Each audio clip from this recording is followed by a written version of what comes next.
Et à la dernière heure du jour, un papillon de nuit entra dans la maison. La première à le voir fut votre Désirée, car presque aussitôt il lui échappa de l'antre de sa gorge, comme un hoquet trop bref, aussi sombre et tragique que le rapt de Perséphone. Ne dit-on pas de la bête qu'elle est le plus néfaste des augures, l'émissaire haut sinistre de la mâle mort? Ce dogme de la peur, votre Désirée y croyait comme article de foi. Et parce que vous ne prêtiez plus grande attention à la sainte scandaleuse de la superstition qu'elle incarnait de sa propre autorité, ne cherchiez même plus à lui faire querelle pour ses journalières naïvetés religieuses.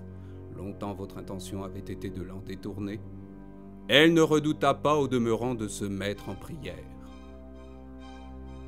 Mais en ce moment fatal du soir, à entendre ainsi tomber des patenôtres murmurantes et sibyllines de ses lèvres, après qu'elles eurent été 3 fois signées, il vous sembla tout à coup que le voile d'une impassible indifférence qui vous la cachait depuis un temps oublieux de sa trame se déchirait devant vos yeux et qu'une lumière renouvelée de l'amour vous saisissait au cœur. Maintenant, vous la regardiez de toute votre âme, comme si vous ne l'aviez jamais connue et avec toute assurance d'en faire votre délice. L'image de son corps nu vous revenait par ce tremblement esquis de la peau qui se hérisse soudain au désir comme la frondaison acuminée d'une forêt de fil à au vent. Vous ouvriez alors les bras comme pour accueillir l'extase à venir, mais le ton trop tranchant de sa voix murmurée vous ramenait peu à peu à la surface de votre songe. « Jonas, tu vides cette abomination !» m'enjoignit-elle, le visage frappé d'une risible gravité sombre.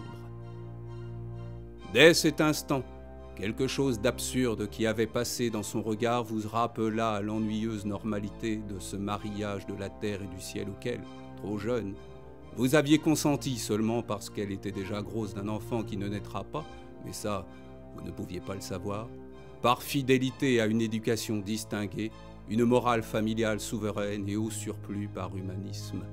« Seigneur, Seigneur, aie pitié de moi, car je ne suis qu'une incorrigible pécheresse. »